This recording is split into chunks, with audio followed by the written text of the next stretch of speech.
Hello geographers, कैसे हैं आप सब लोग। हमारा जो टॉपिक चला हुआ है भारतीय जलवायु। और भारतीय जलवायु में हम मानसून के बारे में पढ़ रहे हैं। और मानसून के बारे में पढ़ते हुए हमने बहुत सारी जो चीज़ें हैं उनके बारे में अध्ययन कर लिया है। अब जो सबसे मेन आता है वो यह आता है कि अलग अलग जलवायु वैज्ञानिक हुए हैं, जिसमें कोपेन का नाम आता है, थॉर्नथवेट का नाम आता है, त्रिवार्था का नाम आता है। इन्होंने पूरे विश्व को है ना अलग अलग जलवायु क्षेत्र के अंदर बांटा हुआ है। ठीक है। और उन्होंने उसको इंडिया का जो जलवायु पाई जाती है, तो इंडिया की जलवायु को भी अलग अलग भागों में बांटा हुआ है। तो आज हम उनमें से एक जो हमारे जलवायु वैज्ञानिक है कोपेन महोदय, उनका जो क्लासिफिकेशन है, जिन्होंने भारत के ऊपर अपने जो पैरामीटर्स है उसको लागू करके उसके बाद अपना जो क्लासिफिकेशन दिया है उसके बारे में स्टडी करेंगे। और इसका फ़ायदा क्या होगा? इसका फ़ायदा ये होगा कि जो भारत की जलवायु के अंदर बहुत ज़्यादा विविधता पाई जाती है। विविधता कैसे? इसमें अगर मैं थोड़ा सा रिकॉल करता हूँ तो कुछ एक पार्ट ऐसे हैं भारत के जो सर्दियों के अंदर वर्षा प्राप्त करते हैं। और स्पेशली जो पश्चिमी विक्षोभ है, क्योंकि नॉर्मली क्या होता है, मैं जब भी मतलब ये मानो अखबार पढ़ते हैं या कुछ होता है तो उस कंडीशन में एक बात बड़ी साफ साफ लिखी आती है, भाई पश्चिमी विक्षोभ की वजह से अब बारिश हो रही है या कुछ हो रहा है। तो वो पश्चिमी विक्षोभ क्या है उसके बारे में हम थोड़ा बाद में डिस्कस करेंगे। मगर फिर भी एक जो मेन चीज़ क्या होती है कि कुछ एक पार्ट जैसे कि तमिलनाडु का तट है, कुछ एक और राज्य हैं जैसे कि आंध्र प्रदेश का पार्ट है, तो ये पार्ट सर्दियों के अंदर बारिश प्राप्त करते हैं। पंजाब, हरियाणा, जम्मू कश्मीर ये पार्ट, हिमाचल प्रदेश ये पार्ट भी सर्दियों के अंदर वर्षा प्राप्त करते हैं। राजस्थान हो गया, और हरियाणा में तो अभी अभी 5-4 दिन पहले ही बारिश हुई है। तो ये क्या हो गया कि भारत की जलवायु के अंदर बहुत ज़्यादा विविधता पाई जाती है। और इस विविधता को वैज्ञानिक वर्गीकरण के माध्यम से हम समझने की कोशिश करेंगे। मतलब कोपेन महोदय ने एक वैज्ञानिक दृष्टिकोण बताया जिसके माध्यम से हम क्या कर सकते हैं, भारत की जो जलवायु है उसको हम समझ सकते हैं। जो अब ये कोपेन कौन है? वास्तव में जर्मन का ये वैज्ञानिक था व्लादिमीर कोपेन, जिन्होंने 1900 के अंदर एक प्रणाली को विकसित किया था कि अलग अलग जो जलवायु पाई जाती हैं उनको वर्गीकरण करने के लिए उन्होंने क्या किया था, एक तो तापमान को और एक वर्षा, दो फैक्टर लिए थे, तापमान और वर्षा। इन दोनों फैक्टर को का उपयोग करते हुए उन्होंने पूरे विश्व की जो जलवायु है उसका वर्गीकरण किया था अलग अलग अक्षरों से, ए से लेके ई तक। और जो उन्होंने वर्गीकरण किया था 1900 के आसपास, वो वर्गीकरण आज भी मुख्य रूप से उपयोग होता है। मतलब कि जो उन्होंने उस समय पे दिया था वो आज के टाइम पर भी जब भी हम क्लाइमेटिक क्लासिफिकेशन की बात करते हैं तो उस कंडीशन में जो कोपेन का वर्गीकरण है उसको जरूर कंसीडर किया जाता है।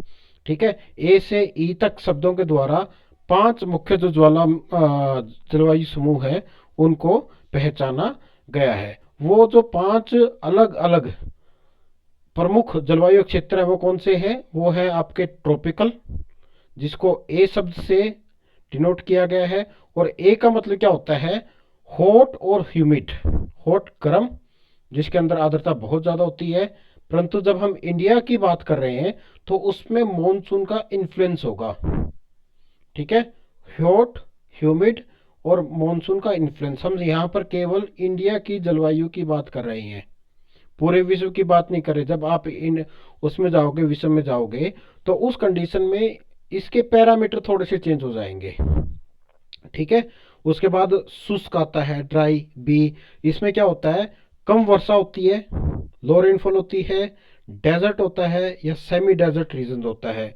उसके बाद सी आता है जिसको हम टेम्परेट बोलते हैं। यहाँ पर सामान्य या मध्यम प्रकार की जो तापमान रहता है और लगातार सीजनल वेरिएशन या मौसमी बदलाव हमें देखने को मिलता है। उसके बाद आता है शीतोष्ण कोल्ड डी, जिसमें जो आपकी विंटर है वो काफ़ी ठंडी होती है और स्पेशली इसमें हिमालय का अक्षेत्र आता है। और उसके बाद आता है ई हिम जलवायु। इसमें क्या होता है, इसमें लगातार ऊंची जो चोटियां जहां पर लगभग लगभग सारा साल क्या होता रहता है, आपकी जो बर्फ है वो जमी रहती है। ठीक है। अब क्या है कि अगर हम भारत का विस्तार देखें, 3214 किलोमीटर लंबा, 2933 किलोमीटर चौड़ा। तो इस कंडीशन में हमें बहुत सारे जो जलवायु कटिबंध है या जलवायु क्षेत्र है वो देखने को मिलेंगे। कुछ एक ऐसे हैं जो ट्रॉपिकल टाइप के हैं, कुछ एक ऐसे हैं जो बिल्कुल जमे हुए हैं। मतलब जब आप भूमध्य रेखा के आसपास जाओगे तो आप लोगों को ट्रॉपिकल टाइप की क्लाइमेट मिलेगी, मगर जब आप हिमालय क्षेत्र के अंदर जाओगे तो वहां पर आप लोगों को ठंडी जलवायु मिलेगी। तो आप लोगों को पूरे इंडिया के अंदर जो आपकी है ना, क्या बोलते हैं उसको, एक आप ये कह सकते हो विविधता लिए हुए जलवायु हमें मिलती है। तो इसको हम एक एक करके डिस्कस करते हैं। पहला है ट्रॉपिकल क्लाइमेट। ट्रॉपिकल क्लाइमेट का जैसे मैंने आप लोगों को बताया था कि एक ऐसा क्षेत्र जहां पर तापमान भी ज़्यादा, आर्द्रता भी ज़्यादा और बारिश भी ज़्यादा। ठीक है। ये क्षेत्र कौन से होंगे, ये मुख्य रूप से जितने भी प्रायद्वीपीय क्षेत्र हैं, जितने भी तटीय इलाके हैं, जितने भी द्वीपीय प्रदेश हैं वहां पर पाए जाते हैं, क्योंकि इस क्षेत्र में बहुत ज़्यादा तापमान पाया जाता है। अगर हम इसकी कुछ एक विशेषताओं की बात करते हैं तो लगभग लगभग 25 से 30 डिग्री के बीच में एवरेज तापमान मिलता है, औसत तापमान मिलता है। ज़्यादा वर्षा होती है, लगभग लगभग हर एक जगह पर लगभग 200 सेंटीमीटर से ज़्यादा वार्षिक वर्षा होती है। अगर वर्षा ज़्यादा होती है तो इसका इम्पैक्ट किस चीज़ के ऊपर पड़ेगा कि वहाँ पर आपकी डेंस वेजिटेशन, घनी वनस्पति और बायोडाइवर्सिटी बहुत ज़्यादा मिलती है। इसके अगर हम एग्जाम्पल देखें तो केरला है, गोवा है, अंडमान आइलैंड है और जो आपका पश्चिमी घाट है, ये इसके सबसे बेस्ट एग्जाम्पल है जहाँ पर आपकी उष्ण कटिबंधीय जलवायु हमें मिलती है। उसके बाद है आपकी बीप टाइप की क्लाइमेट। बीप टाइप की मतलब शुष्क, ड्राई। ठीक है। इसमें दो प्रकार के क्षेत्र आते हैं। एक है हॉट डेजर्ट, जिसको हम डिनोट करते हैं वर्ड से BWH, और एक सेमी डेजर्ट BSH। इन सभी वर्डों का एक अपना क्या है, वो क्या बोलते हैं, अपना एक आप ये कह सकते हो मतलब होता है। ठीक है। जैसे कि राजस्थान का थार है, वहां पर जो वार्षिक वर्षा है वो 25 सेंटीमीटर से कम वर्षा प्राप्त होती है, और दिन और रात के बीच अत्यधिक तापमान में या तापमान की जो रेंज है वो बहुत ज़्यादा होती है। BWH, W मतलब विंटर, ड्राई, H मतलब हॉट। ठीक है। BSH मतलब समर ड्राई, H मतलब हॉट। जो कुछ एक पार्ट है जैसे कि गुजरात का है, महाराष्ट्र का है, कर्नाटका का है, एक वो क्या करता है, वहां पर वर्षा 25 से 75 सेंटीमीटर के बीच में पाई जाती है। और ऐसी कंडीशन क्या होती है, ऐसी कंडीशन अगर वहां पर सिंचाई उपलब्ध हो जाए तो वहां पर कृषि की जा सकती है। तो ये दो क्षेत्र हैं, एक तो है गर्म क्षेत्र जो स्पेशली राजस्थान का क्षेत्र है, और एक है अर्धशुष्क सेमी एरिड जिसमें गुजरात, महाराष्ट्र, कर्नाटका, कुछ एक पार्ट हरियाणा का भी आता है, कुछ एक पार्ट राजस्थान का भी आता है, जिसके अंदर आपकी जो बी टाइप की जो क्लाइमेट है वो हमें देखने को मिलती है। ये जो क्षेत्र होते हैं वो वाटर कंजर्वेशन के लिए, ड्रॉट रेजिस्टेंस क्रॉप और जो ट्रेडिशनल आर्किटेक्चरल कूलिंग है, मतलब जो शीतलन की जो अलग अलग विधियां हैं, विधियां कौन सी होगी भाई, मोटी मोटी दीवारें हैं, उनकी जो चिनाई है वो गारा या चूने के अंदर होती है, जिसकी वजह से यहाँ पर क्या है, प्राकृतिक रूप से जो शीतलन की विधियां हैं उनका बहुत ज़्यादा प्रयोग किया जाता है। तो आपको इस प्रकार के जो क्षेत्र हैं वो बेसिकली राजस्थान या जो आपके ड्राई रीजन्स है वहाँ पर मिलेंगे। उसके बाद है टेम्परेट क्लाइमेट, समशीतोष्ण जलवायु। इसमें क्या होता है कि औसतन जो तापमान है इस क्षेत्र के अंदर वो 15 से 25 डिग्री सेंटीग्रेड के बीच में पाया जाता है। जैसे और इसमें क्या होता है कि लगातार मौसम के अंदर परिवर्तन हमें देखने को मिलता है। साल भर जो है मौसम सुहावना होता है। इस क्षेत्र में जो लोग हैं वो रहना अपने आप में पसंद करते हैं, क्योंकि क्या होता है, यहाँ पर आप लोगों को पूरा साल इक्वेटेबल टाइप की जो क्लाइमेट है वो हमें देखने को मिलती है। भारत के जो कुछ एक जो उत्तरी हिस्से हैं, दक्षिण का पठार है और जो हिमालय की जो तलहटी है, ये क्षेत्र ऐसे हैं जो इस क्षेत्र में आते हैं। इसमें जो मध्यम परिस्थितियों को बनाने में ऊंचाई महत्वपूर्ण भूमिका निभाती है, क्योंकि ये क्षेत्र थोड़े से समुद्र तल से ऊंचे होते हैं। जिसकी मुख्य मुख्य शहर को अगर हम चिन्हित करना चाहें तो उसमें बेंगलुरु, पुणे और हैदराबाद के नाम आते हैं। उसके बाद आता है D type climate. D type climate मतलब शीतोष्ण जलवायु। इसमें क्या होता है, ठंडियों में तापमान लगभग लगभग 0 डिग्री से भी नीचे चला जाता है, और जहां पर हल्की गर्मियां होती हैं जिनका लगभग औसत तापमान गर्मियों के अंदर 15 से 20 डिग्री के बीच में होता है।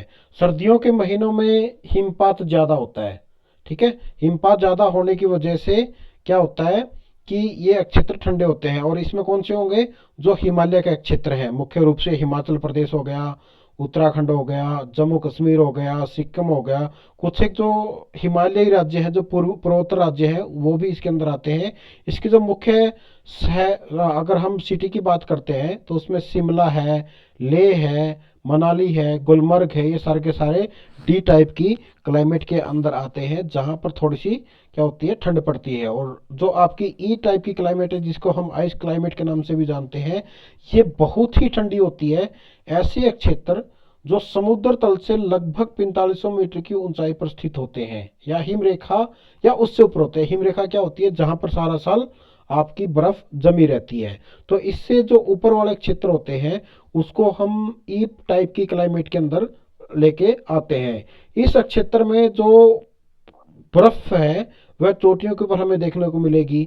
ग्लेशियर और बर्फ के मैदान हैं वो देखने को मिलेंगे। जो ये ग्लेशियर पाए जाते हैं, जैसे कि हम यमुनोत्री की बात करते हैं, गंगोत्री की बात करते हैं, ये सारे के सारे जो बारहमासी नदियां हैं उसके लिए एक सोर्स का कार्य करते हैं। अब बात आती है कि इसका रणनीतिक महत्व क्या है। रणनीतिक महत्व का मतलब क्या है, अगर आपने सुना होगा सियाचिन ग्लेशियर, वो क्या है, हिमालय की ऊंची चोटियों में से एक है, ट्रांस हिमालयन रीजन। ये एरिया क्या करते हैं, ये एरिया मुख्य रूप से भू राजनीतिक, इनका महत्व बहुत ज्यादा है। मतलब आप ये मानो कि ये हमारे देश के एक रक्षक के रूप में कार्य करते हैं।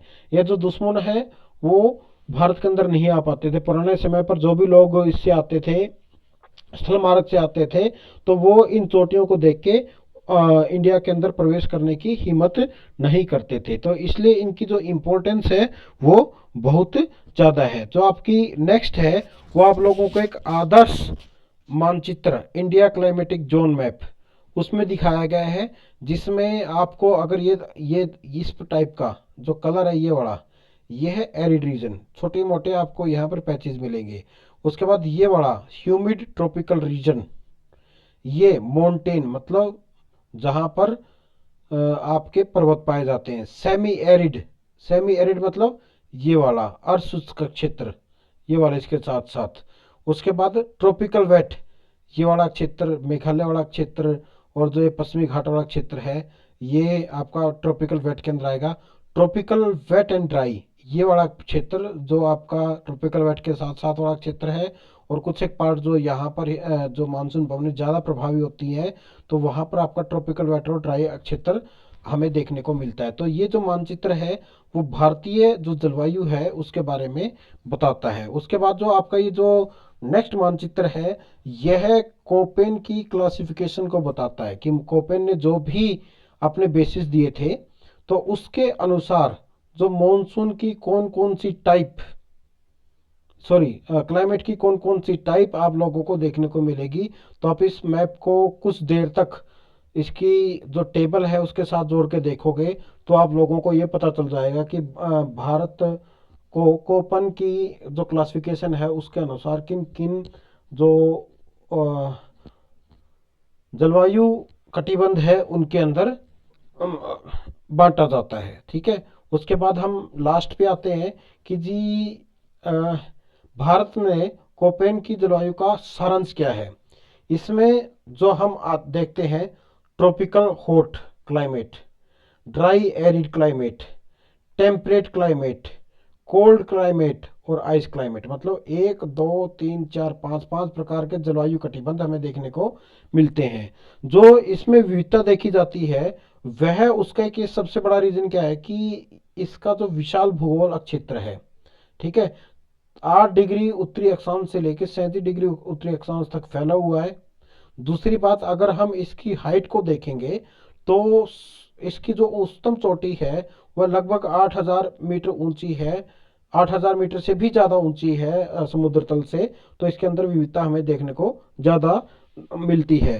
तीसरी चीज़ क्या है, विविध स्थलाकृतियाँ और मॉनसून का जो पैटर्न है उसका भारतीय जलवायु के ऊपर बहुत ज़्यादा प्रभाव हमें देखने को मिलता है। अब इसके प्रभाव क्या क्या है। फर्स्ट है इकोलॉजिकल इम्पैक्ट, जो आपका पारिस्थितिकी प्रभाव है। प्रत्येक क्षेत्र के अंदर अगर हम देखें पारिस्थिति के रूप में, अल्पाइन घास के मैदान से लेकर आपके वर्षा वनों तक एक पूरी की पूरी सीरीज देखने को मिलती है, ठीक है। आप कहीं पे भी चले जाओगे तो वहां पर आपको वर्षा वनों से लेकर अल्पाइन टाइप की वनस्पति की जो आदर्श दशाएं होती हैं वो आप लोगों को देखने को मिलेगी। दूसरी चीज क्या है कल्चरल डाइवर्सिटी में, कि इस जलवायु में जो जीवन शैली है, वास्तुकला है, कपड़े हैं और त्योहार हैं, उसको आकार देती है अकॉर्डिंग टू क्या है आपके क्लाइमेट, ठीक है। कृषि पैटर्न की विभिन्न क्षेत्रों में जो स्थानीय परिस्थितियां हैं उसके अनुसार विविध फसलों को इसके अंदर क्या किया जाता है, बोया जाता है। तो भारत के अंदर जो अलग अलग प्रकार की जो फसलें हैं वो यहाँ पर तैयार की जाती है। तो ये आपका भारत की जो आपकी कह सकते हैं क्लासिफिकेशन में ये सारी चीजें आती हैं। तो लास्ट में हम जब निष्कर्ष के ऊपर आते हैं तो उसके अंदर जो जलवायु को समझने के लिए क्या क्या है। फर्स्ट, कृषि योजना। अगर हमें कोपेन के वर्गीकरण का हमें ज्ञान है तो उस कंडीशन में हम फसलों का सिलेक्शन, इरिगेशन सिस्टम और फार्मिंग कैलेंडर को तैयार कर सकते हैं। दूसरा, अगर हमें रेनफॉल पैटर्न का पता है तो उस कंडीशन में हम जितने भी बांध है, रिजर्वायर है और कंजर्वेशन स्ट्रेटजी है उस चीज को हम प्लान कर सकते हैं। थर्ड कंडीशन, अर्बन डेवलपमेंट के लिए, उसमें क्या है कि अगर हमें क्लाइमेट का अच्छी तरह से ज्ञान है तो उस कंडीशन में बिल्डिंग डिजाइन का या इंफ्रास्ट्रक्चर प्लानिंग का या सस्टेनेबल सिटीज के बारे में भी हम प्लान कर सकते हैं। फॉर एग्जांपल, आप लोगों ने इस चीज को भी सुना होगा कि कभी हिसार को राजधानी बनाने का प्रस्ताव आया था परंतु उसको नकार दिया गया था।